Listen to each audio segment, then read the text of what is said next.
Good day to you out there, and this is your regular program, Business and Economy, designed to improve your horizon on the free fall of the Nigerian currency, the Naira. As usual, I am Ile Emeje, your host. Economic analysts say the pride of any nation is in the value of its currency. In other words, the value of a country's currency is a true reflection of its economic performance and the pride of the nation. Nevertheless, in 1985, the World Bank and the International Monetary Fund Group, IMF, advised Nigeria into believing that the Naira was overvalued vis-a-vis other foreign currencies. According to them, the Naira should be floated into finding its true value. This signifies the gradual devaluation of our national currency that culminated into what it is today. Several years later, after experimenting this so-called economic policy, Nigeria is yet to realize that this advice is yet to yield the expected result. However, in 2023, similar advice was also mooted to refloat the Naira, which has led to what we now call the free fall of the Naira. As a result, the Nigerian national currency, the Naira, is today seen as one among the list of weakest currency in the world. Now, the question in the minds of Nigerians is, if devaluing the national currency is a good economic policy, why is the United States of America, USA, the United Kingdom, and Germany not devaluing their national currency? If devaluing the Naira is a good policy, why are the politicians and other wealthy men stocking their wealth in dollars and pound sterling and not in Naira? If the devaluation of the Naira is a good economic policy, why is the Naira not used for cross-border trade as the dollar and pound sterlings are being used today? In this edition of the program, my guest is a banker, politician, and an economic analyst, Mr. Victor Adoji, who will be joining us immediately after the business news to discuss all the issues surrounding the free fall of the Naira. We'll be back shortly. Equity sector of the Nigerian capital market transacted in a total volume of 861 million stocks at the last session, worth 22.49 billion naira across 12,851 deals. GT Holding Company, Gems, and Cavitin were top on the gainers table with a price appreciation of 10% each. However, Deep Capital led the laggards, declining with 9.88%, followed by CWG and RT Briscoe PLC, dipping with 9.87% and 9.86%. In the course of business, the top traded stocks include Universal Insurance, Zenith Bank, and United Bank for Africa, contributing in 113 million stocks, 91 million stocks, and 74 million stocks in that order. The All-Share Index and market capitalization improved by 1.63% to close at 102,818 units and 56.26 trillion naira. And on the exchange rate, the Naira sells on the Forex market for 1,455 naira to the dollar, 1,144 naira to the pound sterling, and 969 naira to the euro. Ile Emeje, Aso Television News. In case you just tune in, you are on to Business and Economy, and our guest, an economist, Dr. Victor Adoji, is already here in our studio to take a look at the topic, reversing the free fall of the Naira. Doctor, you are welcome to the program. Welcome. Good morning, my sister. Thank you, and Happy New Year. We've not seen this year. Well, Happy New Year to you. Well, let's just say New Year. Is there any happy before the New Year? I think, yes, there was happy and there is still happy and there will be happy. Amen. Amen. That's a positive anyway. All right. It is no longer news that the Naira is experiencing a corrosive devaluation in recent time. What do you think is responsible for this? Well, it's a potpourri of factors. Some of them traditional, some historical.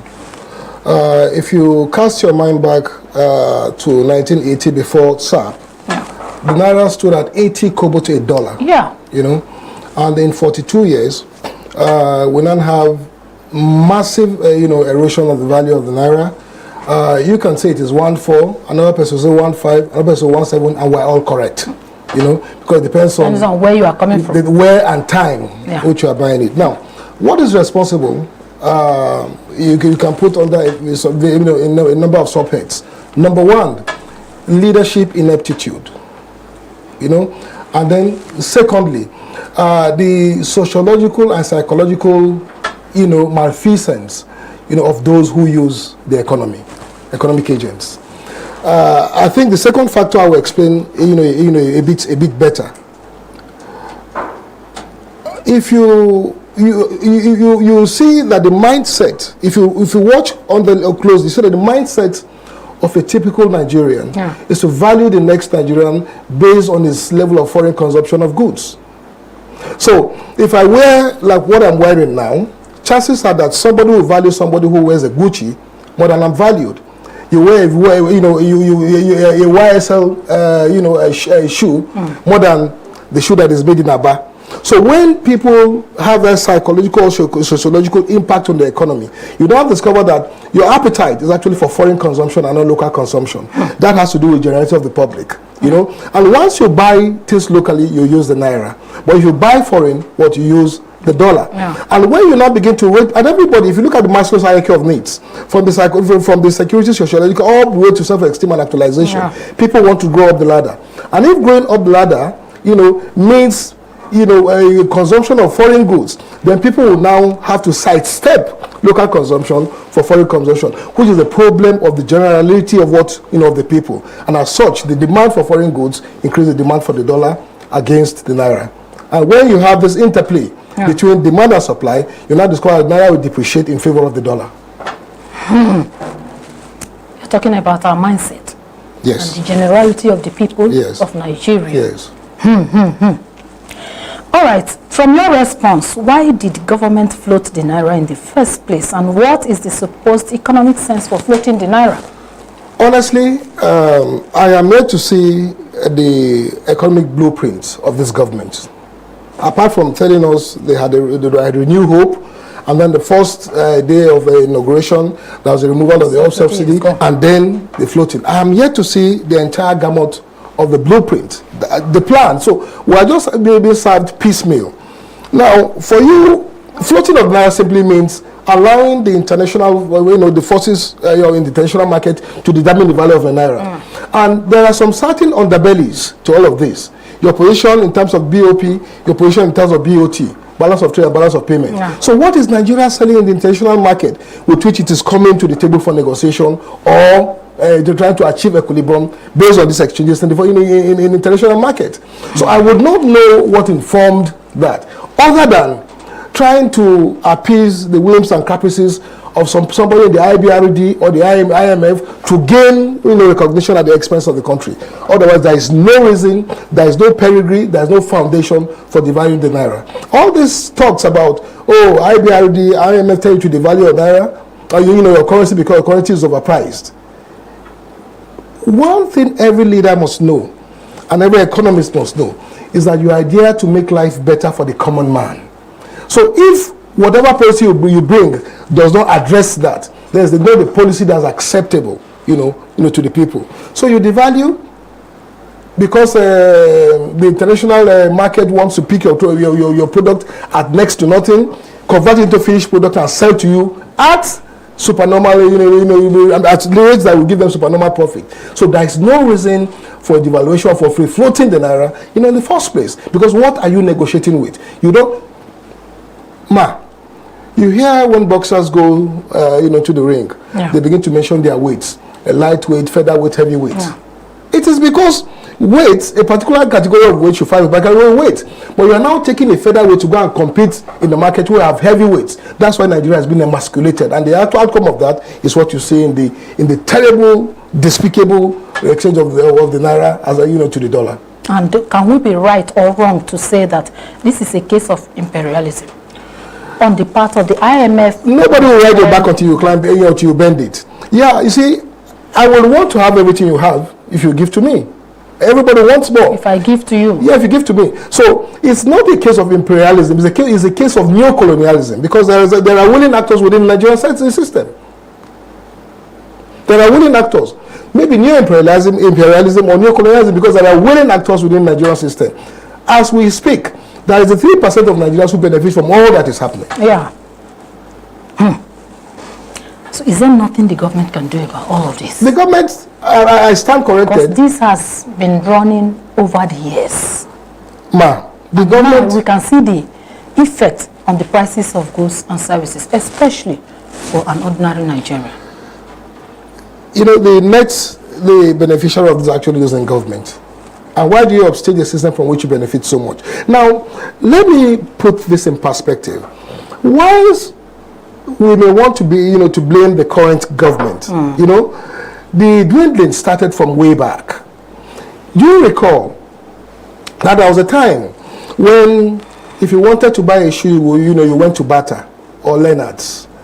There was a time when we had car manufacturing, automobile plants in Kaduna, Peugeot, Volkswagen in Lagos, yes. Steer in Bauchi, where they do agricultural, yes.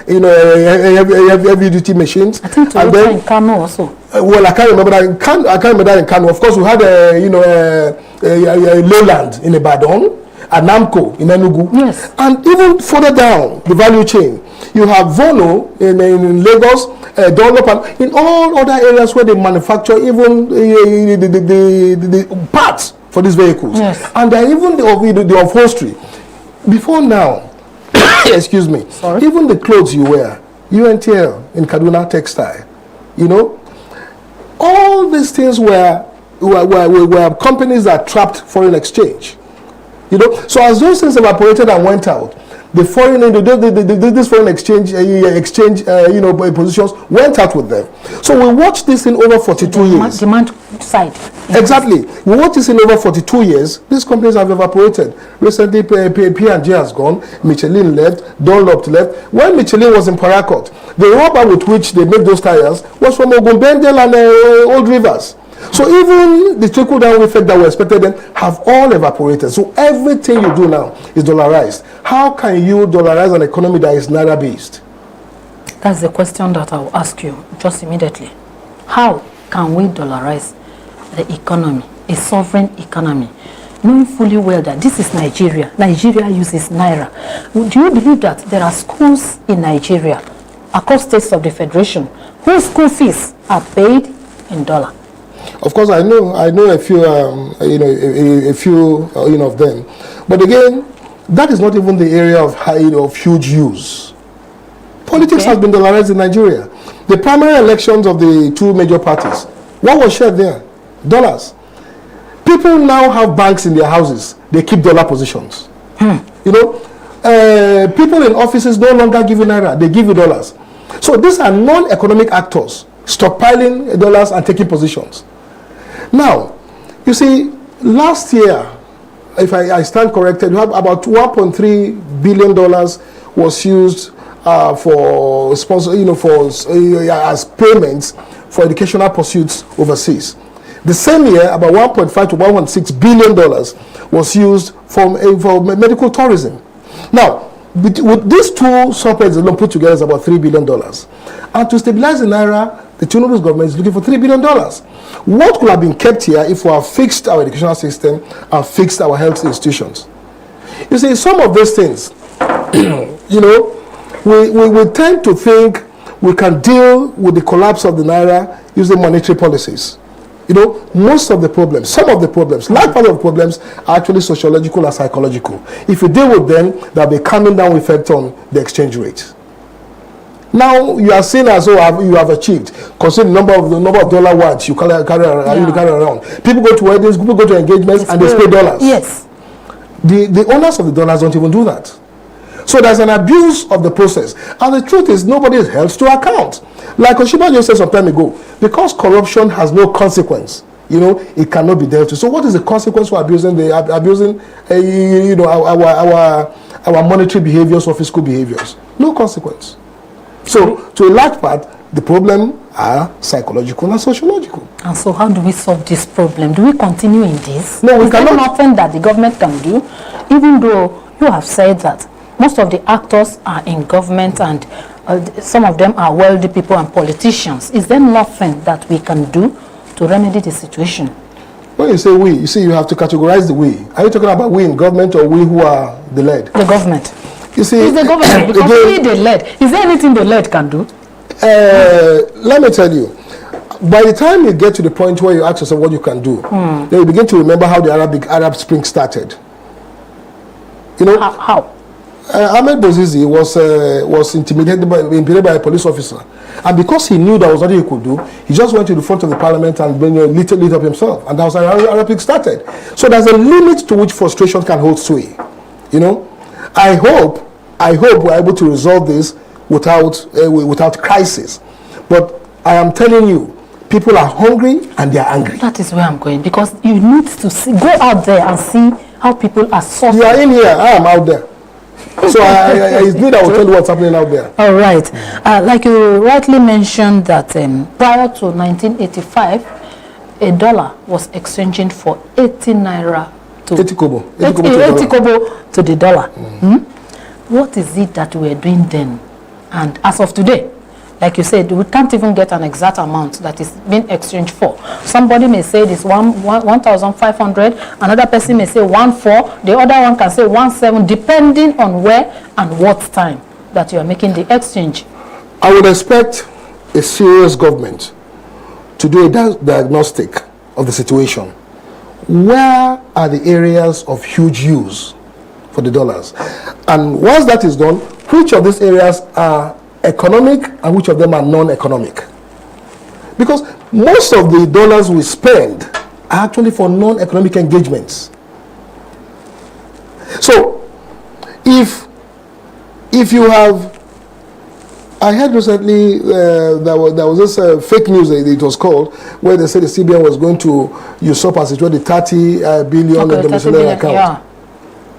Why people are saying that? I said, oh, they came out to deny it. Yeah, I know. But you see, there's a side to it. That's all. Nigerians have $30 billion seated in various banks. Meanwhile, your foreign reserve is about $33 billion. Last year, diaspora remittance was $22 billion.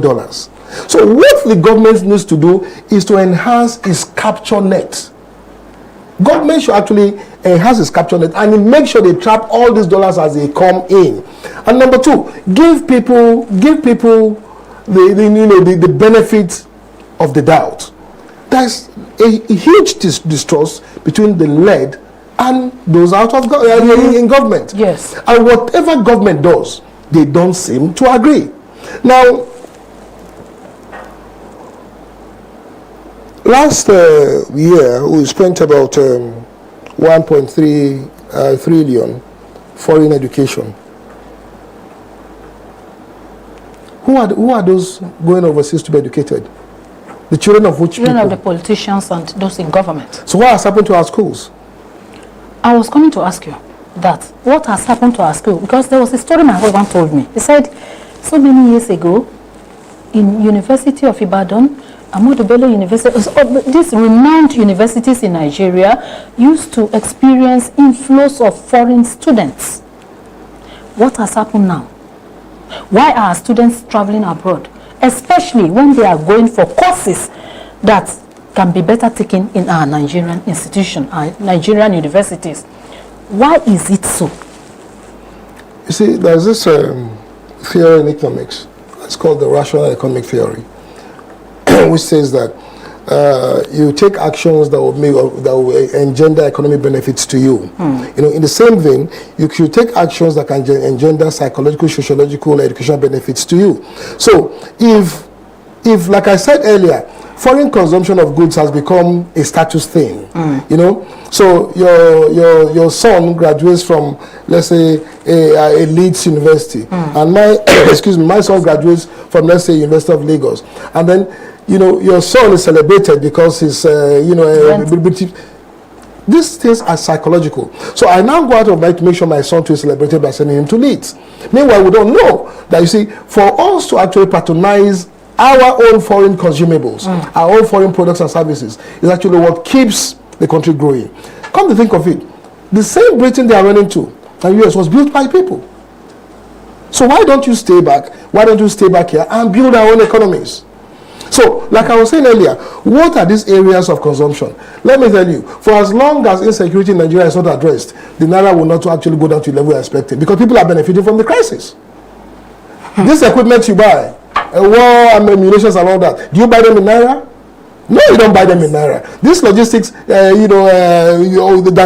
underpin these products you buy, do you use Naira to pay? No. So long as people are benefiting from the insecurity in this country, they are not going to go with a huge area of consumption.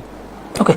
If we look at the huge area of consumption, as you mentioned, and particularly the non-economic, let's, with a reference to students traveling abroad for a course,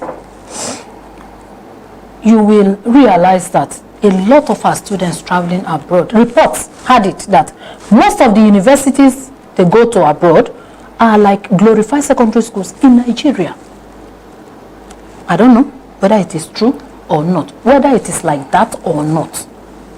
What should we do to curtail these students? Can you imagine somebody traveling from here to, is it Canada or maybe the UK, to go and read media arts or music, English, economics, and courses, accountancy, courses that can be better taken in any of our universities in Nigeria? Well, the truth is, I don't have literature to support your position of glorified secondary schools that people go to earn degrees there. Most recently, I think I heard of Benin, and I can know Benin Republic, and I can actually mention that because all over the papers where you can get a degree in 2.5 weeks. You know, and maybe 2.5 weeks, yes, a degree? Yeah, that was an independent report that a young man, I think, is it Daily Independent? I don't know the journalist, when he actually did that investigation, and within 2.5 weeks, he got a degree from the university. I stand corrected. Is it Cotonou or Benin? I can't remember. You know, so that I know. But you see, glorified, these people have standards. You know, and you see, aside from the degree you are bringing, we are talking about you going to university for a 4-year course, and come out in 4 years. But I know of someone who went to university for a 4-year course and came out 7 years after. Not because he was failing his courses, but just because, you know, there were strikes upon strikes, upon strikes. And then I know of institutions. When I say institutions, the employers of labor, who will disparage, certificates from within the Nigerian setting in favor of those, from abroad. So it's, like I said, it's an entire systemic problem, which takes me back to, this book that we always quote virtually all the time, Wealth of Nation by Adam Smith. Now, when people quote Wealth of Nation by Adam Smith most of the time, they forget that he actually underpinned that book on the premise of another book he had written earlier, which he referred to, I think, is the law of moral sentiments, which says if you don't have your morality right, you don't have your ethics in place, you don't have your etiquette, then the stool on which you can build the superstructure of the economy is not available. So you cannot create wealth for nations when your morality, your foundation, is missing. So we need to do a whole lot of housekeeping and house clearing for us to be able to move on. Apart from the house clearing, from your answers above, problem identified is problem half solved. I don't want to ask you, why is government not doing so much, or as it is expected, to these problems over the years? But again, is it a case of political will, lack of political will? It's not from one regime to the other. It's not certain and very, very annoying that all you see people discuss now, especially in the political circles, is 2027. It's very annoying. You've been given a mandate for 4 years. We've not seen any direction in 4 years. And people are talking about what will happen in 2027. Some people will die before that time. Some will fall sick before that time. Some will even change their mind before that time. Nobody is considering all this. We act as if God and happenstance don't exist. It's 2027. The focus for most people is, let me get into office and line my pockets the best I can, and I leave. The bad thing is that those who are waiting to steal achieve much more than those who are stealing. That is Nigeria's conundrum. So it's not about, you see, it's not lacking the political will. It's the willingness to do it, because they have the will. It's actually the willingness to do it. But who will bail the cat? But again, can we also look at this problem from the part of the lead? The entirety of Nigerians, especially the public. So I read an article some time ago where somebody was pointing an accusing finger on government workers, so to say, that the workers, the labor force too, are a problem to the society. Thereby, there's no reaction if there's anything going wrong. Maybe they are the one. From that article, the man stated that it is this labor force that are guiding the politicians or those that are in position of power. How will you react to this? For me, I am old-fashioned. Everything begins, rises and falls on leadership. Because leadership is the cue that we take. Everything begins, rises and falls on leadership. Like recently, our president was in France for a private medical visit. Now, his handlers will be everywhere showing his pictures, watching the inauguration in Kogi State on TV and watching Nigerians playing on TV. But they forget one thing, that he is actually giving justification to foreign consumption. When Osebajo took ill and I had to go through under the knife, he went to a hospital in Lagos. And you know what the perception that created? For God's sake, Nigeria is one country that prides itself with its despicable $33 billion foreign reserves. Countries who have good foreign reserves don't make noise. And one thing Nigeria doesn't know, the moment you say what your foreign reserve is, you are actually rated and they know how to deal with you. Sometimes it's actually not even good to mention. You are talking of a country that's just about $440 billion in terms of GDP. Apple is about 3 trillion. So 6 times bigger than Nigeria's economy. And then when we talk about this GDP, which to me is actually a waste of speech, why don't you talk about GDP per capita? Because when you talk about GDP per capita, then you have countries, so many countries in Africa that become bigger than Nigeria. Even Rwanda becomes bigger than Nigeria if you do GDP per capita. Yet, the entire Rwanda economy is just about the size of any bank in Nigeria. But Nigeria has always been said to be the largest economy in Africa. GDP, yes.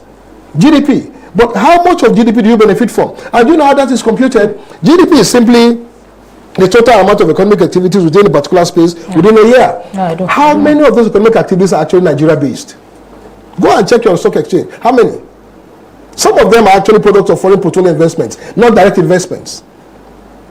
And direct investments. So you buy guns, it goes into the GDP. You are aware, when you buy guns, it goes into the GDP. But how does gun contribute to production within the system? All right. Okay. How many of our economic activities are contributing to our gross domestic product, GDP of Nigeria? We'll take a quick break and we'll be right back.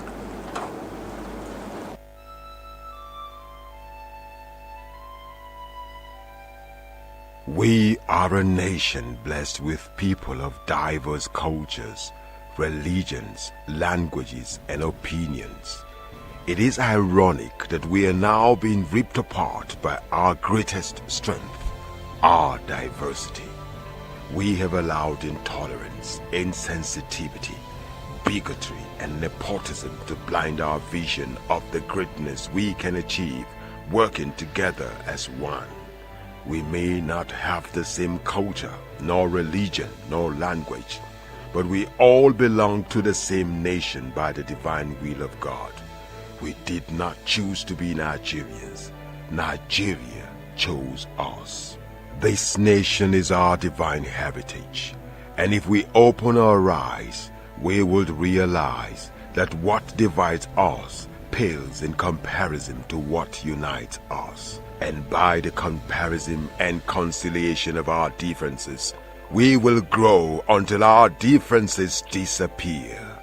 Our unity cannot be willed by mere declarations, Nor do we get unity by ignoring the questions that beg for answers. We must celebrate our diversity and debate our differences without fracturing our unity.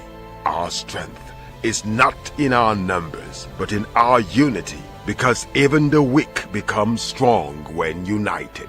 Nigeria unite. This message is brought to you by Abuja Broadcasting Corporation, owners and operators of Aso Radio 93.5 FM Abuja, Aso Television DSTV Channel 392, Star Times Terrestrial Channel 127, Free TV Channel 507, People's TV Channel 285, and UHF Channel 38.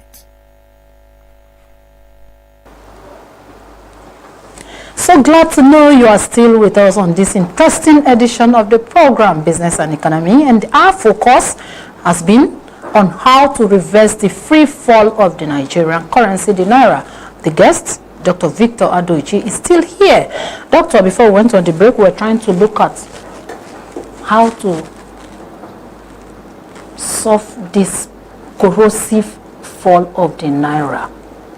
And you were giving us some points, but again, I want to take you to what some analysts have said over the period in recent time.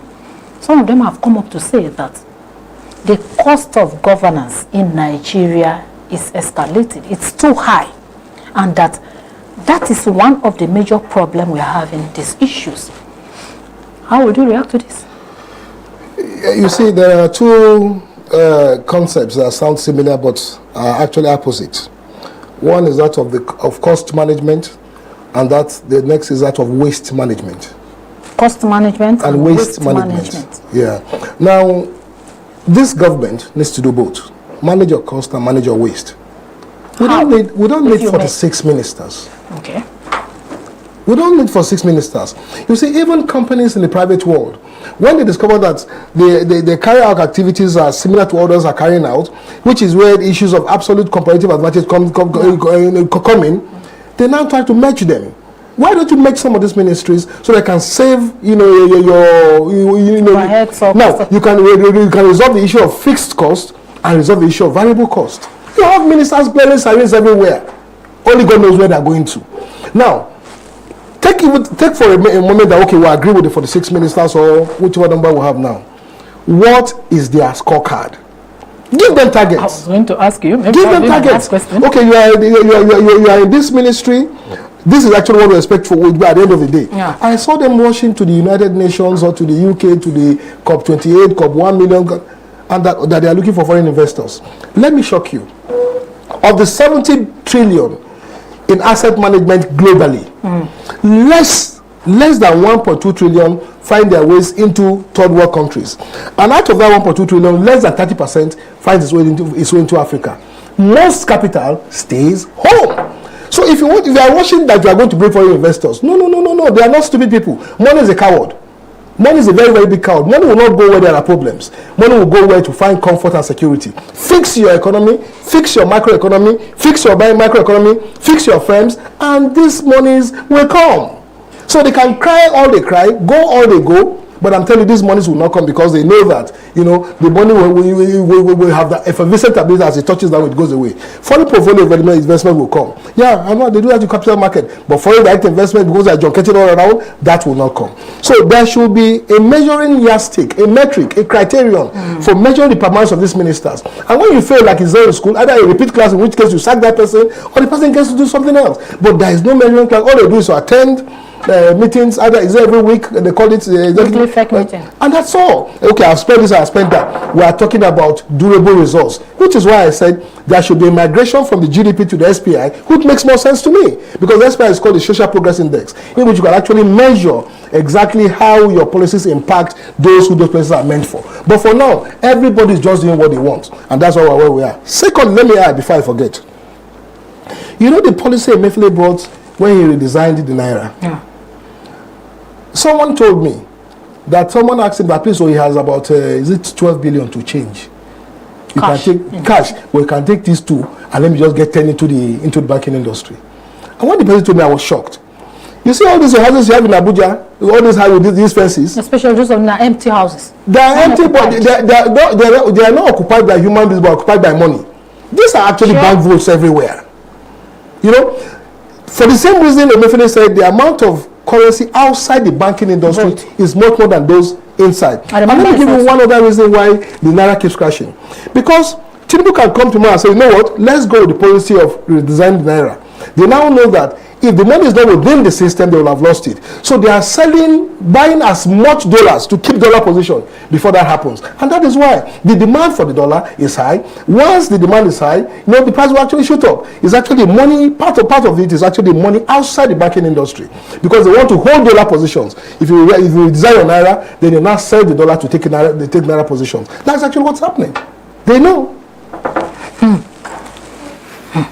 Some concerned Nigerians have argued that there are schools across the nation whose school fees are paid in dollars, like I said before. And there is this law that was established some time ago, which I don't think is functional, that in any country, you are not expected to spend other countries, currencies of other countries within your own country. What do you think this government now can do? Can we stop it? Is it possible that you can stop it? You can bring it to an end? One thing I like with your profession is investigative journalism. I'm sure if you investigate the owners of these schools, some of them will be those in government. You can't appropriate and reprobate at the same time. So who is going to call them to order? And you see, I'm sure most of these schools actually have maybe foreigners as their teachers or lecturers there, and they actually pay them. Maybe there's an agreement to pay them in dollars. So if you begin to pay them, if you had agreed to pay them in Naira, you are paying them in dollars, you begin to pay in Naira, where are you going to source Naira from? Are you surprised why most of these companies are leaving the country? I'll give you a simple example. You are not producing because dollar is not available for you to buy raw materials. And you have staff, within your payroll. Now, you are not producing to make money or to make profit and pay them. And then you have impact your shareholders' funds to pay salary. No businessman does that. Now, because they begin to erode their shareholders' funds, the best thing is either to lay the workers off or move outside the Nigerian border and now import, as it were, the same products that they are producing here. But it comes at this time with wasted opportunities for job creation, wasted opportunities for technical skill acquisition, wasted opportunities for managerial experience, conceptual experience, and functional experience, and all that. That's actually what's happening. They are in business to be in business, not to die because they want to be patriotic. So, in your opinion, what can we do to shore up our balance of trade disequilibrium in order to revalue our local currency going forward? You see, these things have the short-term, medium-term, and long-term component. By June or July. This year. July, any year, or even August. No, June, July. Go to all the international airports in Nigeria and sit and watch the amount of traffic. People going on holidays. They tell they are going for summer. Summer is sun. That is what it means. You don't know the season. So during summer, the season there they are celebrating.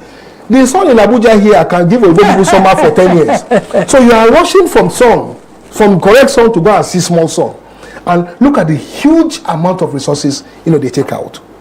How many of us have ever thought that if you now decide to go to, let's say, Akwa Ibom Resort with your family for a week, or to go to Zaranda and Bauchi with your family for a week, or to go to Tinapa with your family for a week, they are actually circulating resources. And by the time the resources circulate within the system, it engenders productivity. But we are more interested in taking all this money out. So first and foremost, we must cut our consumption of foreign goods and services. We must reel it in. Unless and until we do that, then we are not serious. And there are certain government policies that must make that happen. When Emefiele or CBN governor some time ago, I think he banned the importation of fish and some other items. 43 items on. They've been lifted now. They've been lifted. No, you can bring all those items. How can you be importing fish with all the fish you have in Nigerian waters? So we must save our foreign exchange. We must save our foreign reserves. See, there's this, I don't know what it's called again, it's an Israeli concept, that for money to spin off the Israeli economy, it must go around the economy 15 times. Before 15 times? Yeah, before spinning off. Our own, it doesn't even touch that before. So some of them are actually taking they take it away from there. Oh, good. So, okay, what do you think we can do to change our behavior or our belief system? Because in all of this, there is a problem of belief system. Like you use an example of somebody buying fabrics. If I buy these fabrics, I bought it from in Lagos and it is made in Nigeria, and somebody wears something that is imported, the tendency to rate that person higher than myself is there.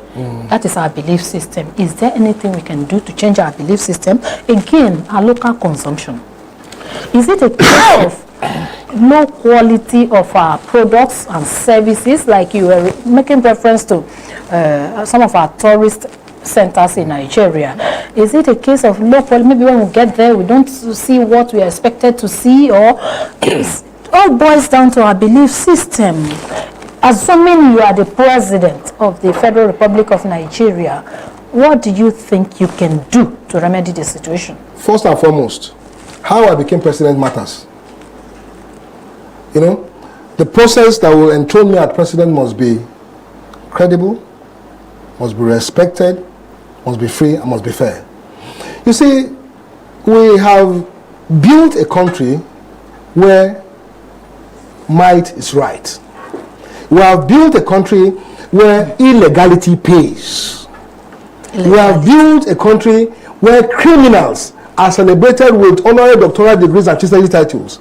We have built a country where pews in churches and frontline democracies are reserved for thieves. Recently, somebody stole 100 billion, and while he was in trial, he was awarded, we'll give you a chieftaincy title somewhere. So you have seen you hear some of the young men now saying education is a scam. Do you know why they are saying that? No. Because having gone to school and suffered and read, they come out looking for jobs. But those who didn't go to school, are celebrated either as political thugs or given an appointment because they have the capacity to kill somebody for somebody. See, the premise on which our leaders evolve, our leadership succession process must be retooled.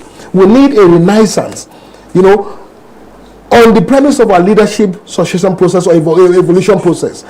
We must learn to do things that are ethically accepted and ethically viable. We must. Like I said, most of the problems, economic problems we're trying to deal with today have their foundation in our sociological and psychological impairments. People get married, and then before you do the I do and sign the dotted lines, there are some things you expect. But when you come to the marriage, you don't find those things. Do you run out of the marriage? No. Or try to make it work? Make it work. So let's make Nigeria work and not treat Nigeria as a gas station. Let's make Nigeria work and not treat Nigeria as a gas station. Okay. Just like a gas station, you are buying fuel. If I ask you, the last 3 weeks you bought fuel, yes, but tell me the names of the filling stations. Can you tell me? I may struggle. I have to struggle. You may struggle, yes, because you don't care. All you care is the service you are offered. Yeah. So we shouldn't treat Nigeria like a gas station. All right. In rounding, what should be, or what do you think is the future of Nigeria in all of this? When China in 2005 discovered their youth bulge, they discovered that they have a huge population of youths who actually are going to take over the reins, of economic power in their country. They brought out policies, to help with the youth. And in less than 1 year, over 240 million of them were taken out of poverty through the SMEs. What is it they did? Policies for mainstreaming them. That's why when I hear our politicians talk about empowerment, I say, are these guys in the 21st century? You don't empower anybody, you mainstream. Mainstream you. Okay. They mainstream by creating a platform for your enterprise to bubble to the surface. That's all you need. That's all you need. Now what do you even call empowerment? Let me put a record here that money has never solved the problem of poverty. There is no statistical basis to show that money has ever solved the problem of poverty. So what is the solution to poverty? Identify your non-consumption areas and empower people to be net producers of a particular product or service. We should identify our non-consumption areas, okay, and empower and encourage people to bubble their enterprise to the surface. Entrepreneurship will take you to the next bend, not money. Entrepreneurship will take us to the next bend, not money. That's why the former governor of Akwa will always tell you, Nigerians should learn to use money and not cash. Cash will never solve our problems, but money will. So somebody may ask, what's the problem between cash and money? That money in your pocket is cash. You know, other people's money in the bank that you can access is actually money. Okay. Oh, wow, what an interesting time on the program. Our leadership succession process must be ethically accepted and viable. And then we should learn not to treat Nigeria as a gas station. Let's identify our weak points. Let's identify our consumption area and work on them. And with those measures, we have come to the end of today's program. The guest we have been speaking with is an economist, a banker, and a politician. A professional in politics. A professional in politics. Yes.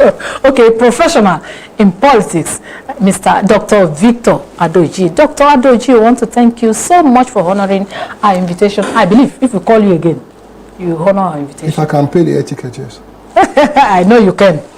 And to you out there, our esteemed audience, we sincerely appreciate you for branching off. Stay with us for more on our programming. I am Ile Emejesin. Good day to you.